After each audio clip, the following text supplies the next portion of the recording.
Souvent, nous restons attachés à des personnes qui ne nous aiment pas, mais qui ont besoin de quelque chose de nous, que ce soit un soutien émotionnel, une validation ou même des ressources matérielles.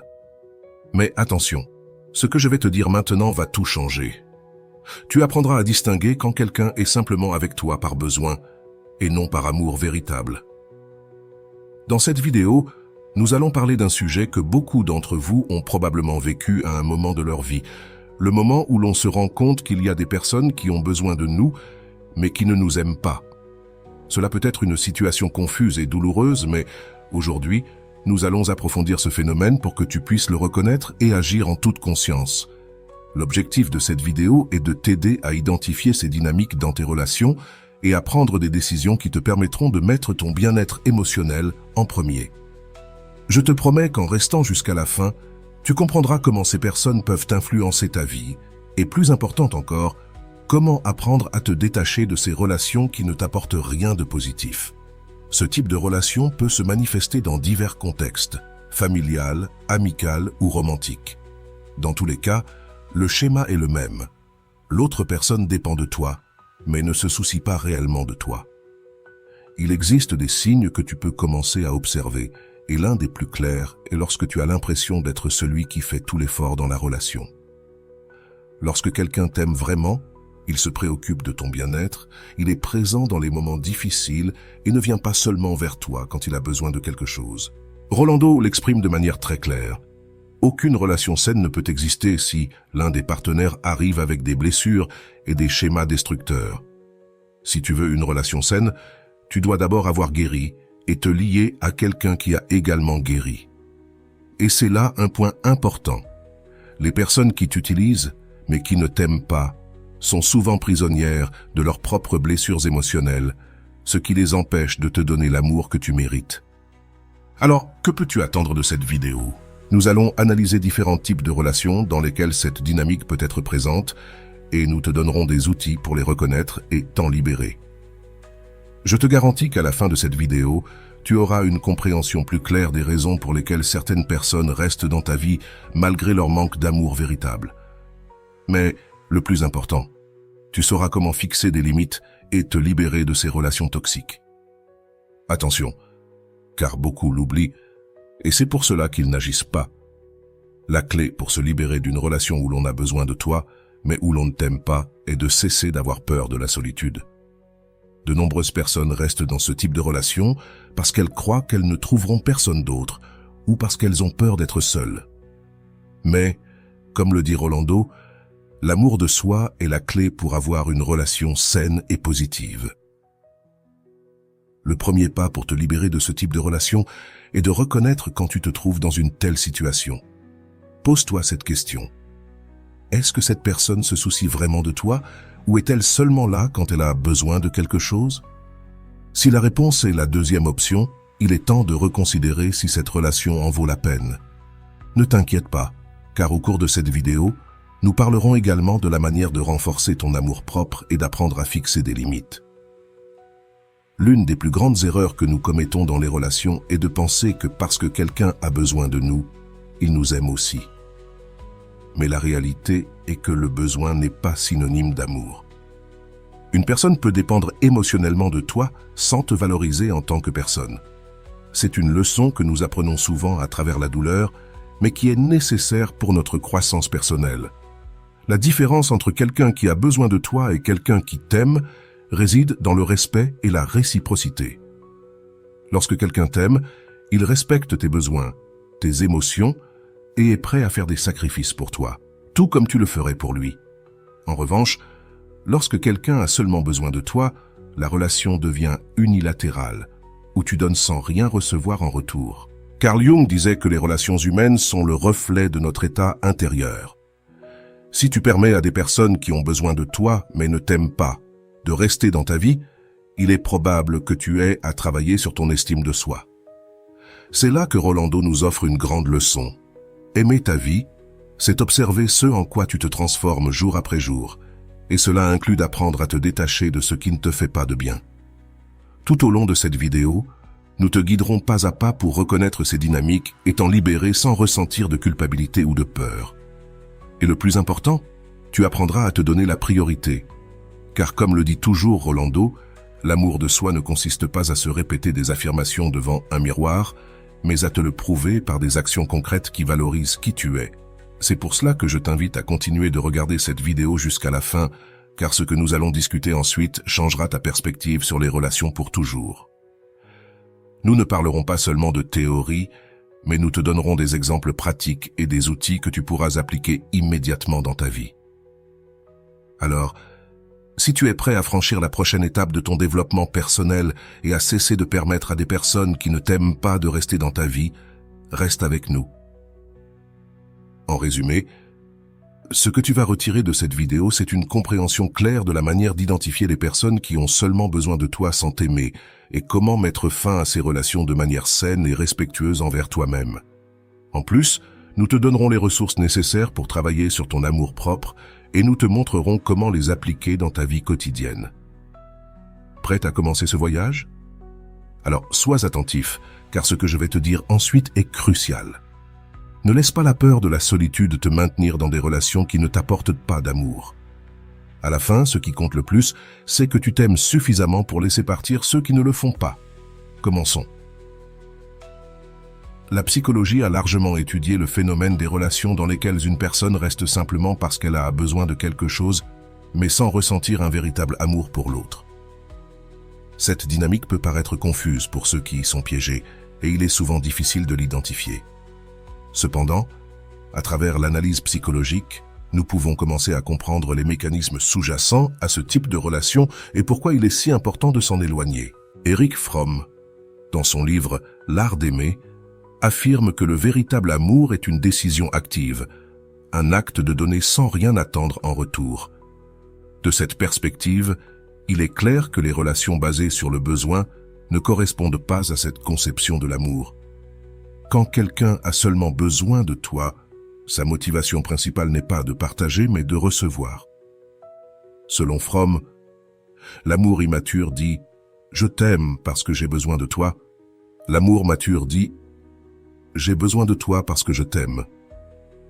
C'est une distinction clé que tu dois apprendre à identifier. Sigmund Freud a également parlé de la manière dont nos premières expériences peuvent influencer le type de relation que nous entretenons à l'âge adulte. Freud soutenait que les gens cherchent souvent chez les autres ce qui leur manque ou ce qu'ils n'ont pas reçu dans leur enfance, ce qui peut les conduire à former des relations de dépendance émotionnelle. Dans ce type de relation, l'autre personne ne t'aime pas pour ce que tu es, mais parce qu'elle souffre d'un manque qu'elle pense que tu peux combler. Autrement dit, elle a simplement besoin de toi. Rolando l'explique de manière plus directe. Quand quelqu'un a besoin de toi sans t'aimer, il s'accroche à toi parce qu'il ne peut pas résoudre ses propres problèmes intérieurs. Et si tu ne t'en rends pas compte, tu finis par porter des responsabilités émotionnelles qui ne te reviennent pas. C'est à ce moment-là que tu commences à te perdre dans la relation, car tu assumes des rôles qui ne te permettent pas de grandir émotionnellement. Il est important que tu comprennes ceci. Tu n'es pas responsable de résoudre les problèmes émotionnels de quelqu'un d'autre, surtout si cette personne ne t'aime pas vraiment. D'un autre côté, Carl Jung nous offre une perspective précieuse sur le concept de l'inconscient collectif et les archétypes qui influencent notre comportement. Jung affirmait que beaucoup de personnes agissent selon des archétypes inconscients, tels que le sauveur ou la victime, ce qui peut les amener à tomber dans des relations où elles essaient de sauver quelqu'un qui, en réalité, n'a besoin d'elles que pour se sentir mieux. Ce genre de dynamique peut paraître héroïque au début, mais avec le temps, il te laisse épuisé et sans énergie. Abraham Maslow, célèbre pour sa théorie de la pyramide des besoins, souligne que, avant de pouvoir atteindre l'amour véritable, nous devons satisfaire nos besoins de base et émotionnels. Si quelqu'un a besoin de toi sans t'aimer, il est probable que cette personne fonctionne à un niveau inférieur de la pyramide, cherchant à satisfaire des besoins basiques de sécurité ou d'estime de soi, sans la capacité d'atteindre l'amour authentique et complet qui se trouve au sommet de la pyramide. Autrement dit, si cette personne n'a pas satisfait ses besoins internes, elle ne pourra pas t'offrir un amour véritable. Nous avons aussi le concept de l'attachement, développé par John Bowlby et Mary Ainsworth. Ils ont expliqué que beaucoup de gens développent des styles d'attachement insécures durant l'enfance, ce qui les amène à rechercher des relations où ils dépendent émotionnellement des autres. Par exemple, les personnes avec un attachement anxieux craignent d'être seules et ont constamment besoin de validation de la part des autres, ce qui les pousse à rester dans des relations où il n'y a pas de véritable amour, mais une forte dépendance émotionnelle. Rolando résume cela de manière claire. Tu ne peux pas attendre que quelqu'un t'aime si cette personne n'a pas appris à s'aimer elle-même. Si elle a seulement besoin de toi, c'est parce qu'elle n'a pas encore guéri ses blessures intérieures. Cette phrase est essentielle pour comprendre pourquoi il est si important d'identifier ce type de relation. Si l'autre personne n'a pas travaillé sur son amour-propre, elle ne pourra jamais t'offrir un amour authentique. Et tu finiras par te perdre dans le processus. Daniel Kahneman, lauréat du prix Nobel d'économie et psychologue, parle de la manière dont nos décisions sont souvent guidées par des biais cognitifs qui nous empêchent de voir les choses clairement. L'un des biais les plus courants dans ce type de relation est le biais de confirmation, où nous ne voyons que ce que nous voulons voir. Si tu es dans une relation où quelqu'un a besoin de toi mais ne t'aime pas, il est possible que tu te concentres uniquement sur les moments où cette personne te montre de l'affection, tout en ignorant tous les signes de dépendance et de manque de réciprocité. Une autre théorie psychologique qui peut nous aider à comprendre ce type de relation est celle de Leon Festinger et son concept de dissonance cognitive. Festinger a expliqué que lorsque nos actions et nos croyances sont en conflit, nous ressentons un inconfort émotionnel, ce qui nous pousse à justifier des comportements qui, en réalité, ne sont pas bons pour nous. Si tu as l'impression que quelqu'un a seulement besoin de toi mais ne t'aime pas, tu pourrais être en train de vivre une dissonance cognitive en essayant de justifier son comportement pour éviter de faire face à la vérité. Rolando nous propose un outil très utile pour faire face à cette dissonance. Cesse de justifier le mauvais comportement des autres. Si cette personne ne t'aime pas vraiment, tu n'as aucune raison de rester. Ce conseil est essentiel pour commencer à poser des limites et te libérer de relations qui ne t'apportent rien. Tu ne peux pas continuer à chercher des excuses pour quelqu'un qui a seulement besoin de toi en cas de problème, mais qui n'est pas là quand toi, tu as besoin de soutien. La théorie de l'apprentissage social d'Albert Bandura intervient également ici. Bandura a affirmé que nous apprenons une grande partie de nos comportements en observant les autres. Si tu as grandi en voyant tes parents ou des figures proches dans des relations où l'un dépendait émotionnellement de l'autre, il est possible que tu aies appris à accepter ce type de dynamique. Mais ce qui est important, c'est que, une fois que tu identifies ces schémas, tu peux choisir de les briser. Howard Gardner, avec sa théorie des intelligences multiples, nous rappelle que l'amour et les relations ne reposent pas uniquement sur l'intelligence émotionnelle. Nous avons aussi besoin de l'intelligence interpersonnelle, qui est la capacité à comprendre les émotions et les motivations des autres. Si tu es capable de reconnaître que quelqu'un te manipule juste par nécessité, tu fais usage de cette intelligence interpersonnelle pour te protéger des relations toxiques. Martin Seligman, connu pour ses travaux sur la psychologie positive, affirme que pour vivre une vie épanouie, nous devons nous concentrer sur nos forces et ce qui nous rend réellement heureux. Si tu es piégé dans une relation où l'autre personne a seulement besoin de toi, tu laisses de côté tes propres forces et permets à cette relation de te drainer. Seligman nous encourage à rechercher des relations qui nous nourrissent et nous poussent à grandir. Mihaly Csikszentmihalyi, créateur du concept de flow, flux, soutient que le bonheur surgit lorsque nous sommes pleinement immergés dans ce que nous faisons, dans un état de flux. Si tu es dans une relation où tu te sens constamment utilisé ou non valorisé, il est impossible d'expérimenter cet état de flux. Pour atteindre cet état de plénitude, tu dois t'entourer de personnes qui t'aiment véritablement, pas de celles qui ont seulement besoin de toi. Enfin, Viktor Frankl, dans son œuvre « L'homme en quête de sens », nous enseigne que même dans les pires circonstances, nous pouvons trouver un sens et un but. Si tu es dans une relation où tu n'es pas aimé, mais simplement nécessaire, il est temps de chercher ton propre sens. Frankl disait « Ce qui compte, ce n'est pas ce que nous attendons de la vie, mais ce que la vie attend de nous. » Peut-être que la vie te dit qu'il est temps de lâcher prise et de chercher quelque chose de meilleur. En conclusion, la psychologie nous offre de nombreux outils pour comprendre pourquoi certaines personnes restent dans nos vies seulement parce qu'elles ont besoin de nous et non parce qu'elles nous aiment. Maintenant que tu as cette connaissance, tu peux commencer à identifier ces schémas et à prendre des décisions plus conscientes pour protéger ton bien-être émotionnel. tout au long de notre vie, nous établissons des liens émotionnels avec les personnes qui nous entourent. Dans de nombreux cas, ces relations sont saines, basées sur le respect mutuel et l'amour. Cependant, il est aussi courant de se retrouver dans des relations où l'une des personnes a besoin de l'autre, mais ne l'aime pas vraiment. Ce type de relation, bien que confus, s'explique à travers diverses théories psychologiques qui approfondissent le comportement humain. Il parlait des schémas que nous suivons dans nos relations basés sur des expériences infantiles. Freud soutenait que nous cherchons souvent chez nos partenaires, amis ou membres de la famille des aspects que nous n'avons pas pu résoudre durant notre enfance. Par exemple, si une personne n'a pas reçu suffisamment d'attention émotionnelle de la part de ses parents, elle peut chercher une figure qui lui apporte ce type de soins à l'âge adulte. Pas nécessairement parce qu'elle aime cette personne, mais parce qu'elle en a besoin pour combler ce vide émotionnel. Carl Jung, disciple de Freud, a développé la théorie de l'inconscient collectif et des archétypes, qui nous aide également à comprendre ce phénomène. Jung expliquait que nous portons tous en nous certains archétypes qui guident nos relations. Par exemple, l'archétype du sauveur ou du protecteur peut amener certaines personnes à s'impliquer dans des relations où elles sont toujours nécessaires, mais jamais aimées. Ces personnes ressentent que leur mission est de sauver ou de prendre soin des autres, ce qui les amène à ignorer l'absence de réciprocité émotionnelle.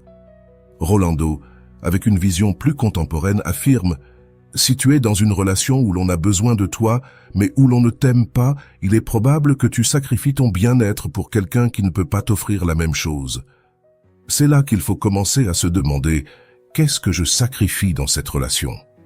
Le sacrifice constant, sans amour en retour, peut mener à une perte d'identité et d'estime de soi. L'un des concepts les plus importants à prendre en compte lorsqu'on parle de relations basées sur le besoin est celui de la codépendance. Ce terme, développé par des experts en psychologie comme Malor Beery, se réfère aux personnes qui dépendent émotionnellement des autres pour se sentir validées. La personne codépendante recherche souvent l'approbation des autres, ce qui la conduit à s'impliquer dans des relations où elle est nécessaire, mais pas aimée. C'est ici que le conseil de Rolando prend tout son sens. Aimer, ce n'est pas te perdre dans l'autre, c'est trouver ta force tout en partageant avec quelqu'un d'autre. Abraham Maslow, avec sa célèbre pyramide des besoins, nous offre également une perspective précieuse. À la base de la pyramide se trouvent nos besoins fondamentaux, tels que la sécurité et l'affection. Les personnes qui n'ont besoin de toi que pour combler leurs besoins de sécurité, sans véritable amour, essaient généralement de satisfaire ces besoins primaires, sans être en mesure d'atteindre des niveaux supérieurs comme l'amour véritable ou l'accomplissement de soi. Cela signifie que, tant qu'elles sont dans cet état de manque émotionnel, elles ne pourront pas t'offrir un amour complet. Albert Bandura, avec sa théorie de l'apprentissage social, suggère que nous apprenons des comportements en observant ceux qui nous entourent. Si tu as grandi en voyant des relations où une personne était constamment nécessaire, mais pas aimée, il est possible que tu aies intériorisé cette dynamique et que tu répètes maintenant ces schémas. Comme le dit Rolando, l'amour n'est pas un cycle que tu dois répéter. Si tu te retrouves piégé dans un schéma, il est temps de le briser. Nous devons également considérer la théorie de l'attachement développée par John Bowlby et Mary Ainsworth. Les personnes avec un attachement anxieux, par exemple, ont une peur profonde de l'abandon, ce qui les conduit à rester dans des relations où elles sont nécessaires, mais pas aimées. Ce style d'attachement peut engendrer une dépendance émotionnelle si forte que la personne n'ose pas quitter une relation, même si elle sait qu'elle n'est pas aimée en retour. C'est ici que l'importance de l'amour-propre entre de nouveau en jeu. Comme le mentionne Rolando, la première étape pour sortir d'une relation destructrice est d'apprendre à te valoriser et à savoir que tu mérites quelque chose de mieux. La théorie de l'attachement nous aide également à comprendre pourquoi certaines personnes recherchent des relations dans lesquelles elles peuvent dépendre des autres. Les personnes avec un style d'attachement évitant ont tendance à rejeter l'intimité émotionnelle et préfèrent maintenir des relations superficielles, basées sur le besoin, sans s'impliquer émotionnellement. Si tu es dans une relation avec quelqu'un ayant ce type d'attachement, il est probable que tu sentes qu'il te maintient toujours à distance, même s'il dépend de toi pour des aspects importants de sa vie. Rolando l'explique simplement, tu ne peux pas forcer quelqu'un à t'aimer. Si cette personne a seulement besoin de toi, mais ne te montre pas un véritable amour, il est temps de reconsidérer cette relation. Ce conseil est crucial, car de nombreuses personnes essaient de changer les autres, espérant qu'ils finiront par les aimer. Cependant, l'amour ne peut être forcé, et rester dans une relation où tu n'es pas aimé ne fait que prolonger la souffrance. Howard Gardner, avec sa théorie des intelligences multiples, nous offre également une vision intéressante sur ce sujet. Gardner parle de l'intelligence interpersonnelle, qui est la capacité de comprendre et de se lier aux autres de manière efficace. Les personnes qui te nécessitent, mais ne t'aiment pas, manquent de cette intelligence interpersonnelle, car elles ne sont pas capables de se connecter émotionnellement avec toi de manière authentique. Au lieu de cela, elles se concentrent sur ce qu'elles peuvent obtenir de toi, sans se soucier de tes besoins émotionnels. Viktor Frankl, dans son ouvrage « L'homme en quête de sens », nous rappelle qu'il nous reste toujours la liberté de choisir notre attitude, même dans les situations les plus difficiles. Si tu es dans une relation où tu es nécessaire mais non aimé, tu as le pouvoir de choisir d'en sortir. Frankl disait « Entre le stimulus et la réponse, il y a un espace. Dans cet espace se trouve notre pouvoir de choisir notre réponse. » Utilise cet espace pour décider si tu souhaites rester dans une relation qui ne te nourrit pas ou s'il est temps de te libérer. Le concept de dissonance cognitive proposé par Leon Festinger est également pertinent ici. Quand nous sommes dans une relation de nécessité, il est probable que nous éprouvions de la dissonance cognitive, car nos actions, restées dans la relation, ne correspondent pas à nos croyances, nous savons que nous méritons mieux. Cette dissonance crée un inconfort, nous poussant à justifier la relation, même si, au fond, nous savons qu'elle n'est pas saine. Roland nous invite à reconnaître cette dissonance et à agir en conséquence. Ne justifie pas le mauvais comportement des autres, juste pour maintenir une paix illusoire. Elisabeth Loftus, célèbre pour ses travaux sur la mémoire, nous avertit que nos souvenirs ne sont pas toujours fiables. Parfois, dans une relation de nécessité, nous avons tendance à ne nous rappeler que des bons moments, en oubliant ou en minimisant les mauvais. Cela nous conduit à rester piégés dans une relation qui ne nous fait pas de bien. Il est important de te demander si tu vois réellement la relation telle qu'elle est, ou si tu idéalises l'autre personne par peur de la solitude. La théorie de l'autodétermination développée par Edward Deci et Richard Ryan nous enseigne que les individus ont 3 besoins psychologiques fondamentaux: l'autonomie, la compétence et la relation. Les personnes qui te nécessitent, mais ne t'aiment pas, t'empêchent souvent de satisfaire ces besoins. Elles ne te permettent pas d'avoir une autonomie émotionnelle, car elles dépendent toujours de toi. Elles ne t'aident pas non plus à te sentir compétent, puisque la relation repose sur des déséquilibres. Enfin, elles ne comblent pas ton besoin de relations authentiques, car l'amour n'est pas présent. Aaron Beck, créateur de la thérapie cognitivo-comportementale, souligne que nos pensées influencent directement nos émotions et nos comportements. Si tu crois que tu ne mérites pas d'être aimé ou que tu ne trouveras jamais quelqu'un de mieux, il est probable que tu restes dans une relation de nécessité. Cependant, Beck nous enseigne que nous pouvons restructurer ces pensées et changer notre perception de nous-mêmes. En le faisant, nous pourrons nous libérer de ces relations. Laisse-moi te raconter l'histoire de Daniel, un homme qui, comme beaucoup d'autres, s'est retrouvé piégé dans une relation où il était seulement nécessaire mais jamais véritablement aimé. Pendant des années, Daniel a été en couple avec Anna, une personne qui se tournait toujours vers lui en cas de crise. Au début, Daniel pensait que cela signifiait qu'Anna avait confiance en lui, qu'elle le valorisait suffisamment pour se tourner vers lui quand les choses devenaient difficiles. Cependant, avec le temps, il s'est rendu compte que la relation ne fonctionnait que lorsque Anna avait besoin de quelque chose de lui. Anna avait grandi dans un environnement émotionnellement instable, avec des parents qui ne lui avaient jamais offert le soutien dont elle avait besoin. En conséquence, elle avait développé une dépendance émotionnelle envers les personnes capables de lui fournir cette sécurité qu'elle n'avait pas trouvée dans son enfance. Sans le savoir, Daniel avait assumé ce rôle dans sa vie, devenant le soutien émotionnel qu'Anna n'avait jamais eu. Au début, cela faisait se sentir Daniel utile, voire important. Mais au fil des ans, ce besoin est devenu un fardeau. Daniel a commencé à remarquer que, lorsque lui avait besoin de soutien, Anna était rarement là. Quand il traversait des moments difficiles, Anna semblait ne pas avoir la capacité émotionnelle de lui offrir le même type d'aide qu'il lui donnait constamment. Cela a commencé à créer en lui un sentiment de vide, car il a réalisé que la relation était unilatérale. Anna avait besoin de lui, mais ne l'aimait pas dans le sens le plus profond du terme. Elle dépendait de lui pour se sentir en sécurité, mais n'était jamais prête à offrir la même réciprocité émotionnelle. Une nuit, après une discussion dans laquelle Théo a exprimé à Anna comment il se sentait, il a décidé qu'il était temps de chercher de l'aide. Il se sentait épuisé émotionnellement, vidé, et il ne savait pas comment sortir de cette situation. C'est alors qu'en naviguant sur Internet, il est tombé sur une vidéo de Rolando intitulée « L'amour propre » est la base de toutes les relations saines. Dans cette vidéo, Rolando parlait de la manière dont nous restons souvent dans des relations où nous sommes nécessaires, mais pas aimés. La phrase qui a le plus résonné chez Daniel fut « L'amour n'est pas un échange de besoins, mais une connexion d'âme ». Cette phrase a poussé Daniel à se remettre sérieusement en question sur sa relation avec Anna. Il s'est rendu compte qu'au fil des années, il avait accepté une relation où il n'était qu'une ressource pour satisfaire les besoins émotionnels d'une autre personne sans rien recevoir en retour. Daniel a commencé à remarquer que chaque fois qu'Anna se sentait mieux, elle s'éloignait de lui pour revenir lorsqu'elle traversait de nouvelles difficultés. Cette dynamique l'avait piégé dans un cycle toxique qu'il ne pouvait plus tolérer. Les conseils de Rolando sur l'apprentissage de « laisser partir ce qui ne t'aime pas vraiment » ont été l'impulsion dont Daniel avait besoin.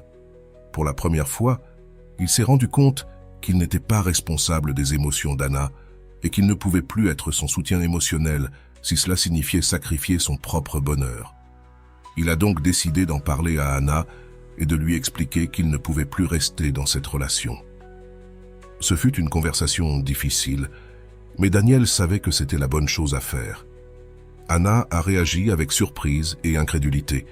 Elle ne comprenait pas pourquoi Théo voulait mettre fin à leur relation, car dans son esprit, il avait toujours été là pour elle, et cela ne devrait pas changer.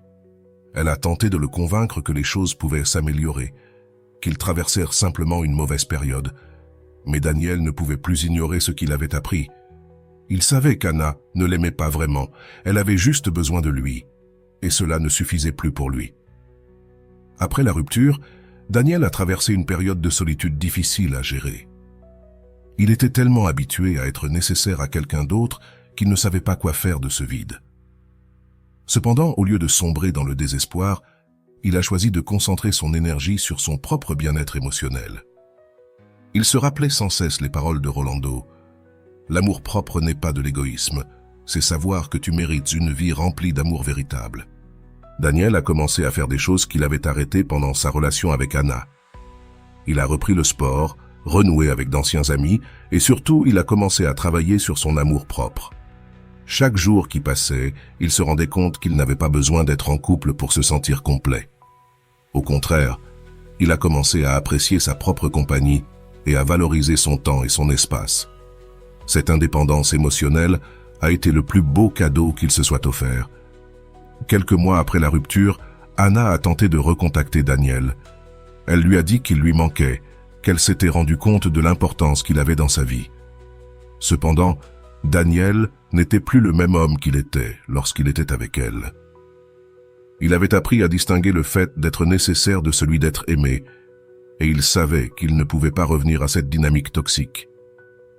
Il l'a remercié pour ses paroles, mais lui a clairement fait comprendre qu'il n'était plus disposé à être le soutien émotionnel de quelqu'un qui n'était pas prêt à lui offrir la même chose en retour. Avec le temps, Daniel a rencontré quelqu'un d'autre. Cette nouvelle relation était complètement différente de celle qu'il avait vécue avec Anna. Pour la première fois, il s'est senti véritablement aimé dans une relation où les deux partenaires se soutenaient mutuellement. Ce n'était pas une relation de dépendance, mais une connexion authentique où chacun était émotionnellement présent pour l'autre. Daniel s'est rendu compte que ce type d'amour n'était possible que parce qu'il avait d'abord appris à s'aimer lui-même. Aujourd'hui, Daniel est un homme heureux et épanoui. Son expérience avec Anna lui a enseigné l'une des leçons les plus importantes de sa vie. L'amour, ce n'est pas être avec quelqu'un qui a besoin de toi, mais avec quelqu'un qui t'aime vraiment. Son histoire est un rappel que, bien que cela puisse être difficile de laisser partir une relation de dépendance émotionnelle, c'est la première étape vers une vie plus épanouie et pleine d'amour véritable. L'histoire de Daniel montre que même si les relations basées sur le besoin peuvent sembler rassurantes à court terme, il est essentiel d'apprendre à les dépasser pour accéder à un amour plus authentique. En réalité, ne pas nous permettre de grandir ni de trouver le bonheur que nous méritons nous freine. En lâchant prise sur sa relation avec Anna, Daniel ne s'est pas seulement libéré d'une relation qui le drainait émotionnellement, il a aussi ouvert la porte à un amour véritable et authentique. Comme le dit Rolando, « Seulement lorsque tu te valorises toi-même peux-tu attirer quelqu'un qui te valorise vraiment. » Le processus que Daniel a traversé est un exemple parfait de ce qui se passe quand on décide de se prioriser, plutôt que de laisser les autres profiter de notre gentillesse. Daniel a compris que sa relation avec Anna n'était pas fondée sur un amour mutuel, mais sur les besoins unilatéraux d'Anna. Ce type de relation, comme nous l'avons vu, n'est pas seulement épuisant, mais empêche également la croissance personnelle et émotionnelle de la personne qui y est piégée. Analysons maintenant les étapes que Daniel a suivies et comment tu peux les appliquer si tu te retrouves dans une situation similaire. La première étape, pour Daniel, fut la plus difficile. Reconnaître que quelque chose n'allait pas. Pendant des années, il avait justifié le comportement d'Anna, pensant que son besoin constant de soutien émotionnel était un signe qu'elle tenait à lui. Cependant, avec le temps, il a réalisé qu'il ne comptait pour elle que lorsqu'elle avait besoin de quelque chose. C'est une étape cruciale que tu dois aussi franchir si tu te trouves dans une relation similaire. Fais une évaluation honnête. Cette personne t'aime-t-elle pour qui tu es ou juste pour ce que tu peux lui offrir?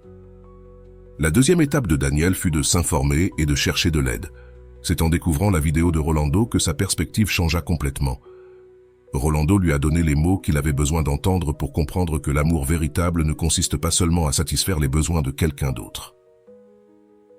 Si tu te sens piégé dans une relation où on a seulement besoin de toi, mais où on ne t'aime pas vraiment, il est essentiel de chercher des ressources, que ce soit à travers des vidéos, des livres ou même de la thérapie, pour obtenir la clarté dont tu as besoin. Une fois que Daniel a compris la nature de sa relation, il a pris la troisième étape, poser des limites. Quand il a parlé à Anna pour lui expliquer qu'il ne pouvait plus être son support émotionnel sans recevoir d'amour en retour, il établissait une limite saine. Poser des limites est essentiel pour ton bien-être émotionnel. Et bien que cela puisse être difficile au début, c'est la seule manière de te protéger de relations toxiques. Souviens-toi que poser des limites n'est pas égoïste, c'est une forme d'autoprotection. La quatrième étape fut de lâcher prise. Et c'est peut-être la plus douloureuse. Lâcher une relation, même une qui ne te fait pas de bien, est difficile, car tu es habitué à la dynamique et la peur de la solitude peut être paralysante.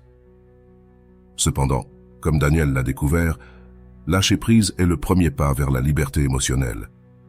Si tu restes dans une relation où tu es seulement nécessaire, tu n'auras jamais l'espace pour trouver quelqu'un qui t'aime vraiment. Ce pas demande du courage, mais il est essentiel pour ta croissance personnelle.